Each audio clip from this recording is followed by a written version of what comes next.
The calendar says it's October 5, right? Today's October the 5th. My grandfather's birthday is October the 5th.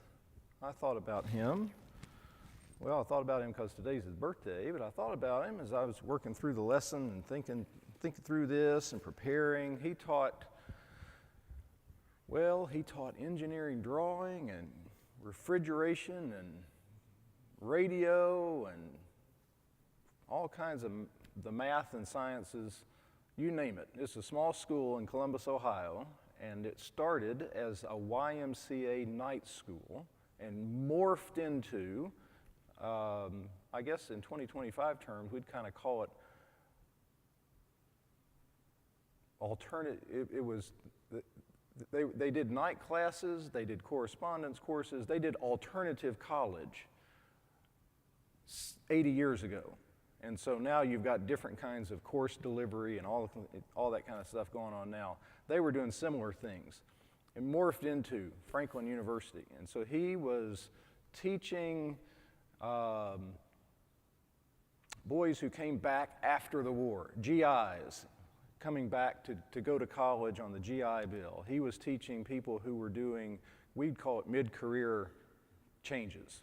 And then he taught and preached in his little tiny church, basically for free. I think they paid him $20 a week or something like that, and then they in turn gave $25 a week, one of those arrangements, for a long time. He was an interesting character, and so he never let an opportunity to be curious slip by, and he would always chase those rabbits. So I thought about Granddad. Today's his birthday. Also, Central Church in Nashville, where we spent a dozen years. Their first service was October the 5th, 1925, 100 years ago today, and it's a Sunday today. And so thinking about that, and thinking about how many, 12 years worth, how many years of Sundays and Wednesdays, and it was just like this. It was a podium just exactly like this, right here in the middle of the center section of pews, and we're going through a class on Exodus with a handful of people right here. It's like deja vu. It's like I've done this before. All of those memories are fabulous. Going through Granddad's sermons not too long ago, trying to get things sorted through at the house, and it was, blank sheet of paper folded once or twice, and it was just like deja vu. Anyway, happy memories. That's the upshot. Good to see you. Good to be here. If you're watching online or on Facebook, we're in Exodus 12:13 today. Let's pick up where we left off last week. If you'd like to read ahead or look ahead, looks like we'll be in chapter 15, thereabouts, next week. So next week, we're still thinking a bit about worship, and that's kind of what we're thinking about today. Sort of. We're looking at Passover, but the way that this lesson kind of proceeds is to highlight some things about worship. So good morning and welcome. And if you're watching us sometime later on in the week and not live, I think you can also go back and watch the past classes if you're dropping in today for the first time. Also, if any of you have insomnia and you need to cure that, you can go back and you can watch my past classes, and that will lull you right into a nice, deep, peaceful sleep. Okay. Seeing if you're awake. Those of you who are laughing those of you that weren't, you're already there, so that's fine. So my basic thesis, or kind of the place to start, is God's people gathered in His presence. Maybe it's not the, as if there were only one, but it is a center of gravity for the Old Testament story. Also for the New Testament, also for us as Christians. That's a center of gravity. It is critically important. Okay, I'll repeat. God's people gathered in his presence is a center of gravity. It is critically important. There's lots of things that orbit around that. If you want to use another metaphor. God's people gathered in his presence. There's a lot kind of bound up just in that kind of starting point, thesis statement. Okay, it rests on something. There's kind of a truth that underlies that, which is God has done something to fashion a people. Okay, the people of God just didn't appear out of nowhere. They came from something, somewhere, to be the people of God. And so that's the prior truth that this statement rests on, is that God has done something. He has been active and he's been loyal to his covenant to fashion a people. So we look at the storyline of the Old Testament, not just the storyline of Exodus, kind of the storyline of the whole Old Testament. God is the central actor, the central character. I'm not thinking actor necessarily in a theatrical context. He's not, in a sense, and I've used that illustration before, he's kind of an actor, he's kind of on stage. I've used that metaphor.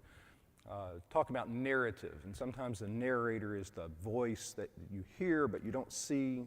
There's a character but he's not on stage. You hear his voice. They're the narrator. Okay. No, God is the actor, he's the one who acts. He has taken decisive action in the world. Read the Old Testament story, read the biblical story. He's active from the beginning. There is a beginning because of his act. Yahweh, God of Israel, is the God who has acted to create all that is. He has acted to right the great wrong that we see. Again, the narration in Genesis 2 and 3 and 4, and then the flood in Genesis 6, and then Babel in Genesis 11. He has acted to make those wrongs right. He has taken the first step. We didn't take the first step towards God. Humans were stepping away. God took the first step towards us. He didn't have to. He didn't owe us anything. He wasn't afraid of something. He's running away from it. There's no one holding it over his head saying you should do this or else. He's accountable to no one. Of his own love, he acts to make things right. Things are awfully wrong. He acts to make things right. He has promised to Abram, of all of the people. Look at all the nations in Genesis 10 and 11. Look at a list of people groups as long as your arm, much less individuals. Of all of these people, to Abram, he makes a promise that I'll make you into a people, and through that people, I will bless all people. God has acted. He is the chief actor, and he's created a people. And so God's people gathered in his presence, there's our center of gravity. I will make you a people, and I will bring you out.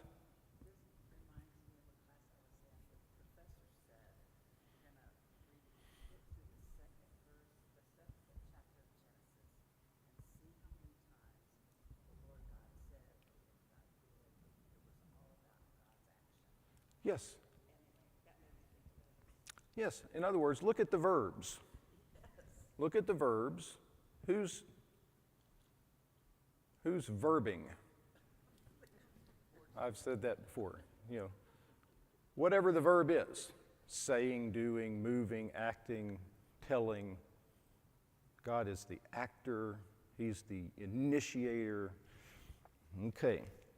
So what this truth rests on is who God is, who Yahweh, who the Lord is. Now that we know how our English Bibles render the Hebrew word Yahweh, or Yahweh, we see that capital L, capital O-R-D, this is his name. Yahweh acts. He's fashioned a people. I will make you a people, and I will bring you out. That's where we are in this storyline. This particular narrative book is the story of his act to bring his people out of Egypt into the land he's promised to Abram. Let my people go that they may worship me in the wilderness, that they may sacrifice to me in the desert. Okay? So the ground, what grounds worship, another illustration is what tethers worship, what keeps worship oriented the right way, properly oriented, what gives the meaning to worship, what roots worship is God, his identity, his action, his love, his presence. He is the ground of worship. He is the heart of worship, who he is and what he's done. God's people gathered in his presence. So the starting point to understand worship is to look at God. If we're looking elsewhere first, we can look elsewhere in relation to the center of gravity, but if we look elsewhere first, it will malform our understanding of worship. In other words, we can easily get ourselves sideways when we start somewhere else to begin to think about what is worship, what does it mean, what's it for, why am I here, what are we doing, what does this mean? If we start at places other than God's identity, God's action, God's love, God's presence, we start someplace else, we can get sideways.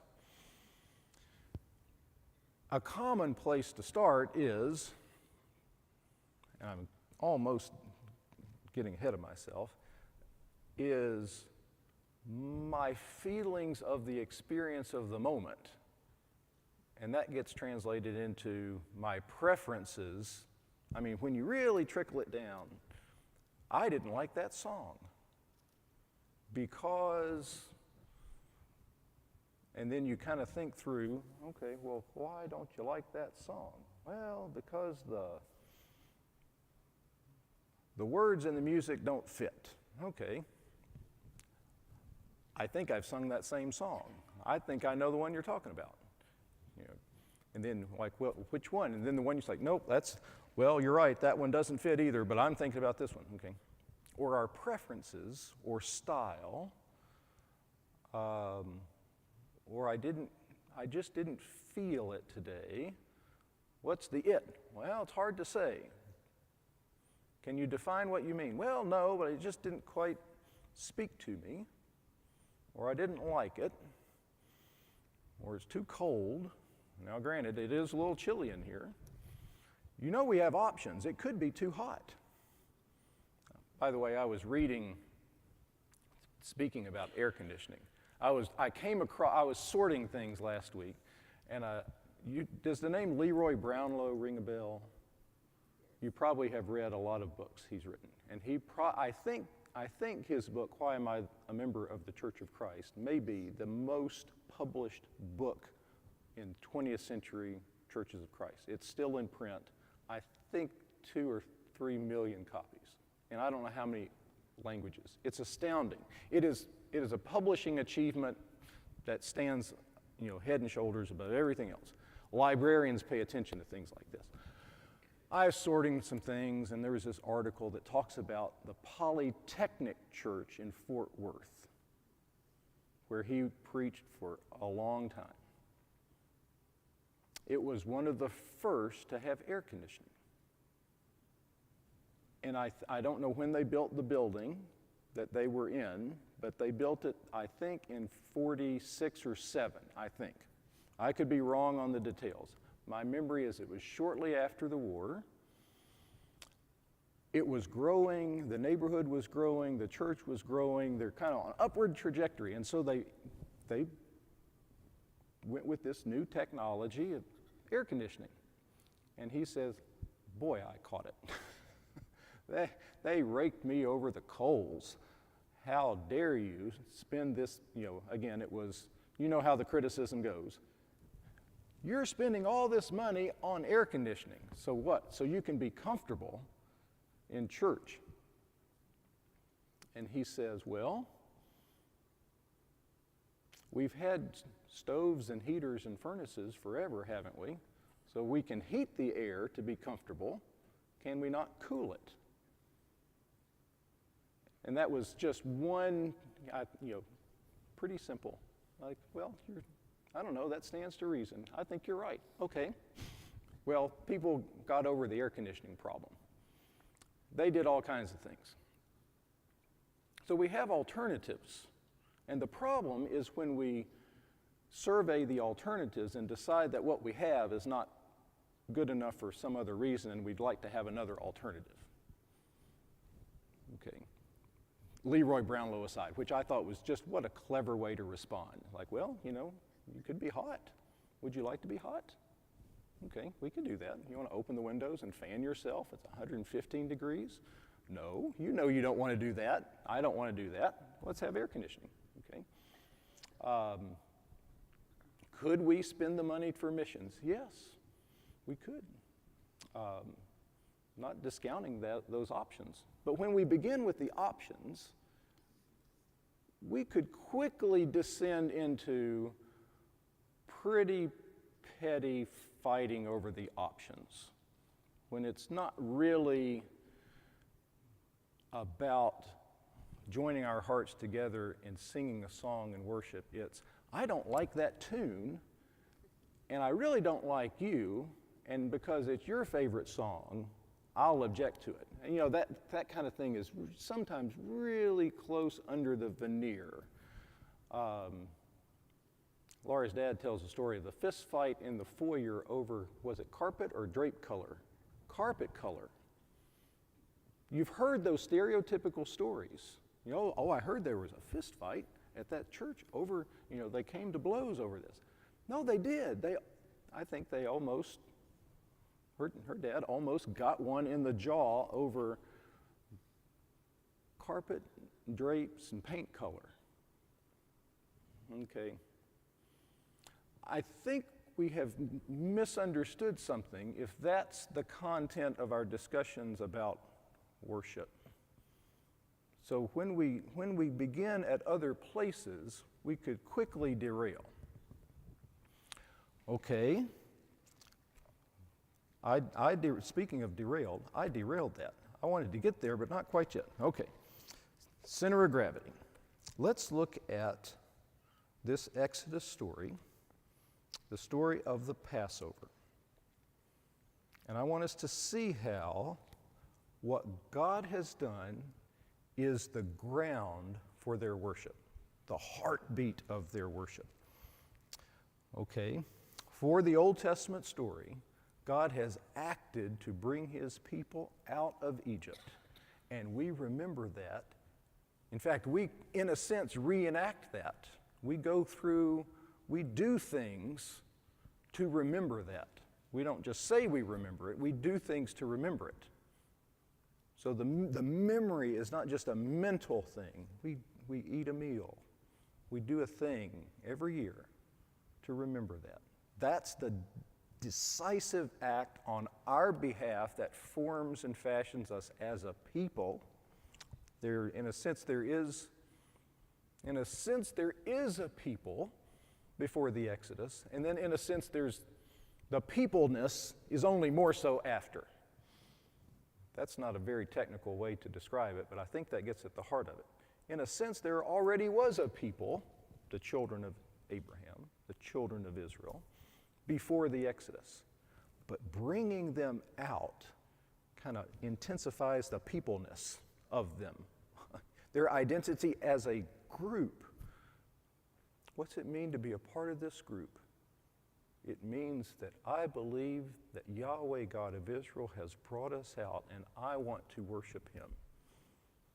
So whoever you are and wherever you came from and whatever gods you have forsaken, just like Father Abram forsook the gods of his father to embrace and believe Yahweh, God who has created everything, you come on in to the people, and together we live under the reality of what Yahweh has done for us. And then the question is, what's he done? He brought you out of Egypt. That's the center of everything. So central, in fact, that we have reordered our time based on this event. Look at Exodus 12:2. So I trust you've read, so I'll just note some things. Okay, this month is to be the beginning of months for you. This is the first month of your year. On we go. We're starting over, in a sense. I don't remember when I first heard the term fiscal year, and I understand, but at some level I don't. Why? Why is January to December not good enough? Well, our year begins, for example, I understand, I'm not that critical, I get it, it's probably a trivial point anyway.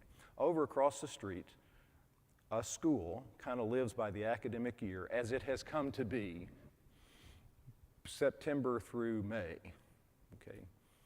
And you need a couple months to get ready for September. So over across the street, ACU's fiscal year is June 1 to the end of May. So in terms of accounting for all the money we take in and spend to support this thing we call a school year, which in the United States, where we are, is basically September to May, need 2 months to get ready. The fiscal year is June to May. Okay. In a sense, the academic year is kind of ordered on a different timetable than January to December. That kind of makes sense because you're thinking about the expenses for the year, academic year, the enrollment for the year, the teaching, who teaches for that year, okay? Because of what you do, you kind of have a financial way to account for it. At least I think that's how it works. They don't want me in accounting. I don't understand a thing. Looks like it'd be September 1. Yeah, you'd think September 1. I forget where I heard that term or understood that concept, that the way you go about things fiscally is different than the rest of the world operates on January to December. I thought, well, okay. But kind of think with that concept in mind, there is something greater than the calendar, as we conventionally know it, that governs how you view time. So when you're a school, everything kind of revolves around the academic year. That drives everything. So in a sense, the way you view time, even down to how you mark off the days, it's been how long since what, and it will be how long until what. That's what we do with the calendar. It's all we do. Today is October 5. It's a date on the calendar.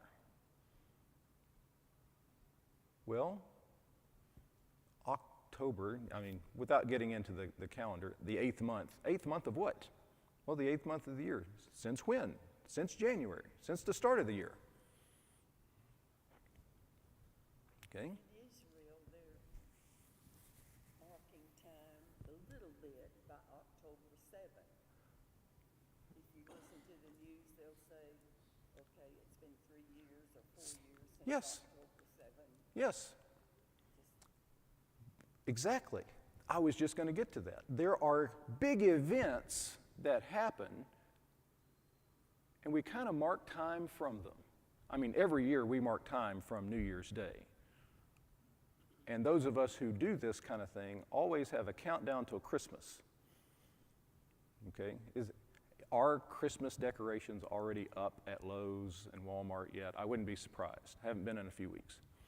Haven't been to Lowe's in 2 weeks since our last home improvement disaster. So I'm going probably next week. So I expect there'll be Christmas.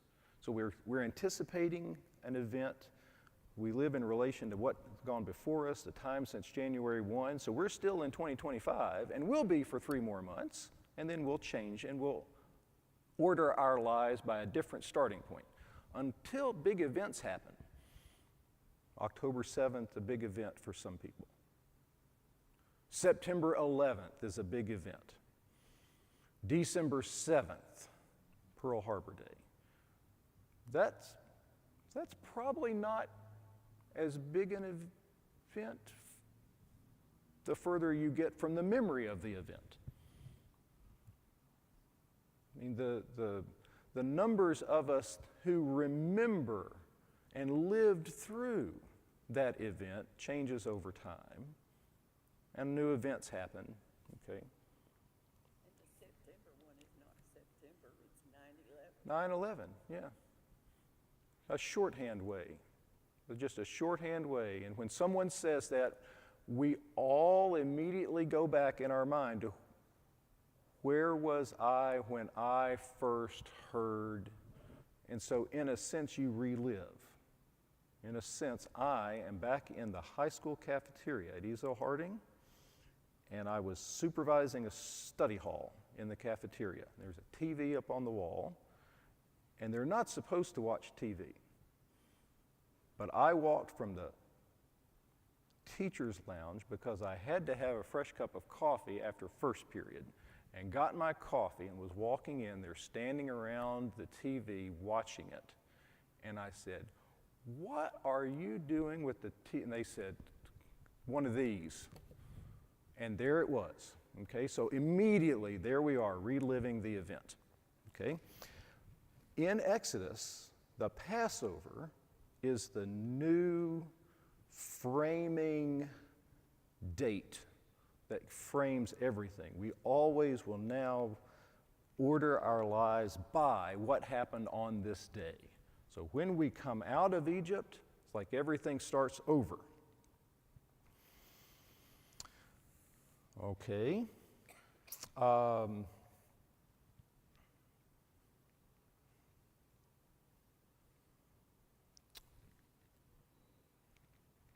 Look at 12 verses 13, 14. I've already chased enough rabbits. I'll not chase that one. Okay. Look at verse 13, 14. There's about 3 words here. Our Pew Bible will say in verse 13, the blood on the houses is a distinguishing mark. I don't know what your version says. Your version may say sign. Will be a sign for you. You have that in 12 verse 13? Okay, that's the first word, sign, mark. When I see the blood, I will pass over, no plague will be among you. Okay, the next word in verse 14, this day is to be a memorial for you. That's our Pew Bible. Does anyone have anything other? Commemorate.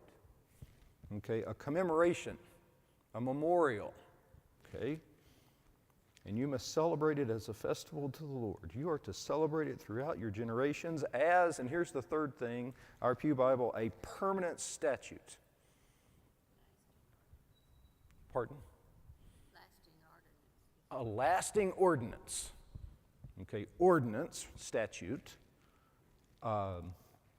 memorial, and sign or mark. Okay. So, our text here uses 3 words to describe the thing it is that is happening, with the understanding that you will remember this. This is who we are. Who are you? We are the people God has brought out of Egypt. 100 generations later, when not a single one of them is alive who was alive when we came out of Egypt. But they will speak of it in the present tense because we were in Egypt and we were brought out. God has brought us out.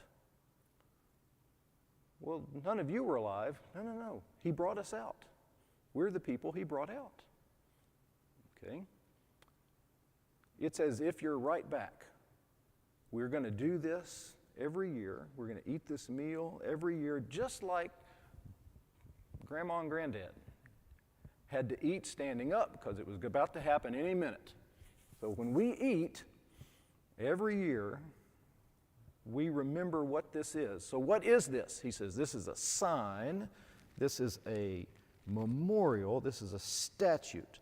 So in a sense, those are kind of interchangeable, kind of like synonyms, but kind of not only just synonyms. A sign says something or points beyond itself. This blood is a sign of what? A sign that he has saved us. He passed over us. That's what it means. That's what it says. It says something. What does it say? It says he has passed over us. Yes? Does it still count today? Do they still honor this and keep this and remember it? I believe they do. Because it says your generation As yes,